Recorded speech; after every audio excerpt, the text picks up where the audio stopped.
Hey guys, good morning. कैसे हैं आप सब लोग? देखिए, सीए फाउंडेशन का जून 22 का रिजल्ट कल आ चुका है और रिजल्ट के अगर फिगर्स देखें तो ऑल ओवर इंडिया जो है वो 25% का रिजल्ट ही इस बार रहा है। यानी जो हर बार कहीं पे 30 से 40% के आसपास भी फाउंडेशन का रिजल्ट रहता था, वो एकदम आ गया है 25% पर। तो आखिर ये सब कैसे हुआ, क्यों हुआ?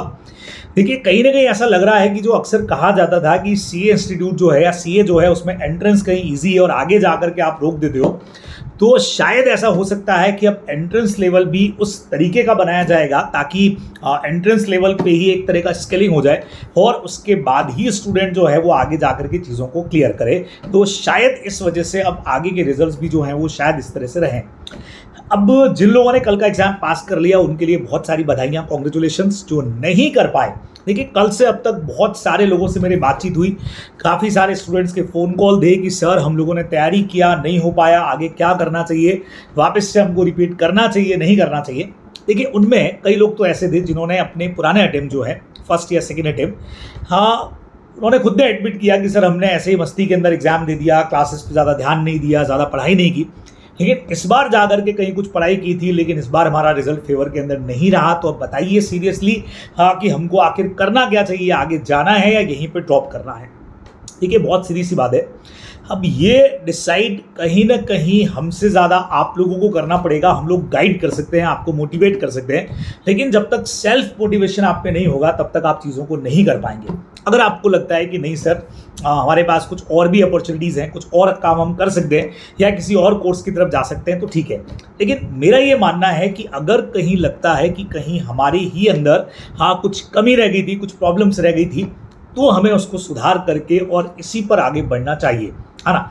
क्योंकि हो सकता है कि हमें, देखिए कई लोग, जैसे मेरी बात हुई कि पर्टिकुलर कुछ सब्जेक्ट्स थे जिनको लेकर डरे हुए थे और दिमाग में कहीं ये बिठा लिया था कि ये सब्जेक्ट्स तो हमसे भाई हो ही नहीं पाएंगे, और वही चीज़ ने यहाँ पे प्रॉब्लम किया और उन्हीं सब्जेक्ट्स के अंदर वो लोग वाकई के अंदर नहीं कर पाए। तो एक तो ये डर कहीं निकाल करके, देखो किसी भी जगह जाओगे तो अल्टीमेटली आपको कुछ ना कुछ चैलेंजेस तो रहेंगे ही रहेंगे, और अगर ऐसे चैलेंजेस से हम दूर भागते रहे कि नहीं ये चीज़ हमसे नहीं हो पाएगी, वो चीज़ हमसे नहीं हो पाएगी, तो फिर तो सच में नहीं हो पाएगी।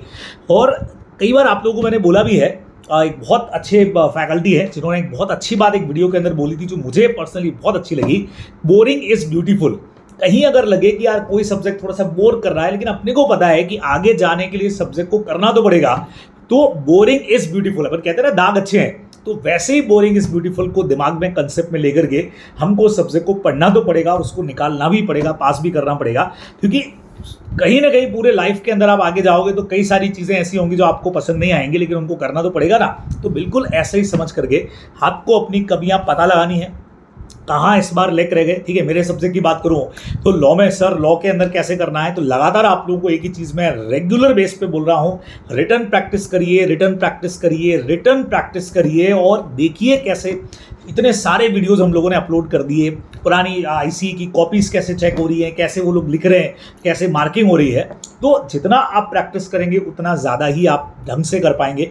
यही बात आई थिंक अकाउंटेंसी के अंदर, मैथ्स के अंदर, इको के अंदर यही चीज़ें एप्लीकेबल होती है। फाउंडेशन वालों से अगर बात करूँ तो इस चीज़ को आप लोग थोड़ा सा समझ करके अपनी तैयारी को आगे बढ़ाएं, है ना? देखो, हिमेश मदान है, वो एक बढ़िया बात कहते हैं कि नो जो है, एनो नो, उसका मतलब रिजेक्शन नहीं है। नो का मतलब आप ये लेकर के चलो नेक्स्ट अपॉर्चुनिटी।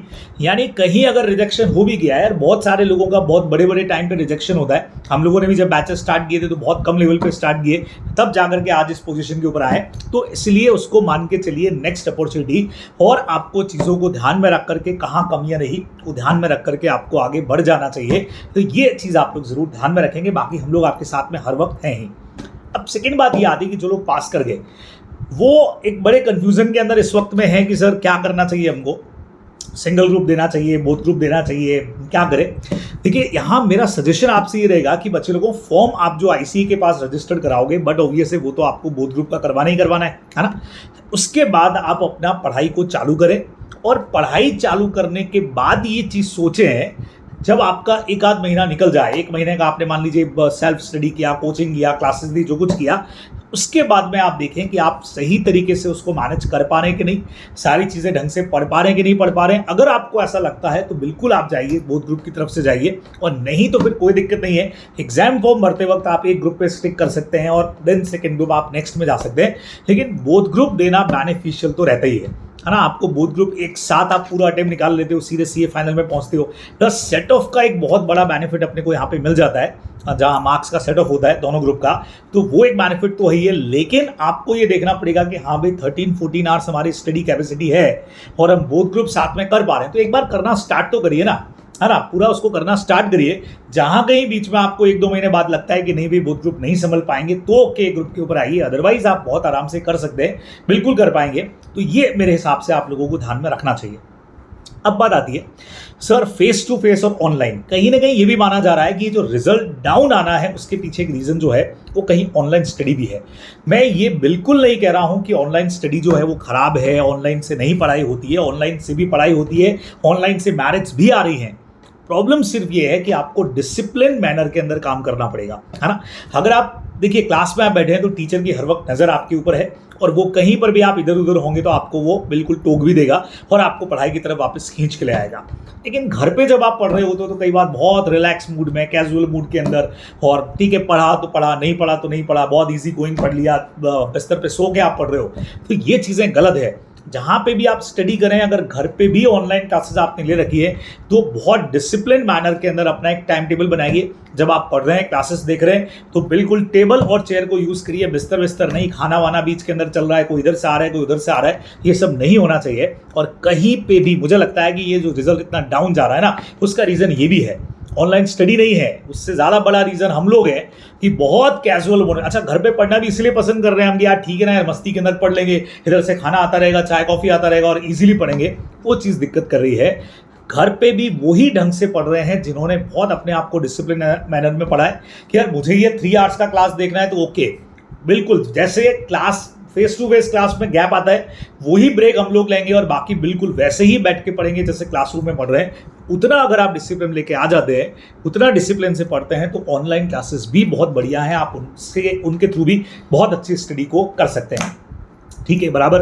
तो ये कुछ बातें आप लोगों से थी जो मेरे पास कल से अब तक के अंदर फ़ोन कॉल्स थे, मैसेजेस थे कि सर इसमें क्या करना चाहिए, तो थोड़ी सी बात आज हम लोगों ने कर ली है। शॉर्ट वीडियो है, डिटेल जहाँ पे भी होगी आप लोगों से मैं आगे लगातार बात करता रहूँगा, शेयर करता रहूँगा, तो ये आप लोग ध्यान में रखेंगे। हाँ, चलते चलते एक चीज़ आपको बता दूँ, हमारे जो इंटरमीडिएट के बैचेस हैं वो 18 से स्टार्ट होने जा रहे हैं। 18 अगस्त से हम लोग अपने इंटरमीडिएट के फर्स्ट एंड सेकेंड ग्रुप के बैचेस को स्टार्ट करेंगे। हमारी फेस टू फेस क्लासेस जो है वो चालू हो जाएंगी। और जैसा अभी मैंने कहा कि जो लोग रिकॉर्डेड देखना चाह रहे हैं, ऑनलाइन क्लासेस लेना चाह रहे हैं, तो बट ऑब्वियस वो भी फैसिलिटी अवेलेबल है, साथ में अवेलेबल है, कोई दिक्कत नहीं, वो भी कर सकते हैं, लेकिन उसमें डिसिप्लिन मैनर में आपको काम करना बहुत जरूरी होता है। और बाकी बैचेस का डिटेल आप लोगों को टाइम टू टाइम पे मेरे और एक्सेल एकेडमी के चैनल से बिल्कुल मिल ही जाएगा।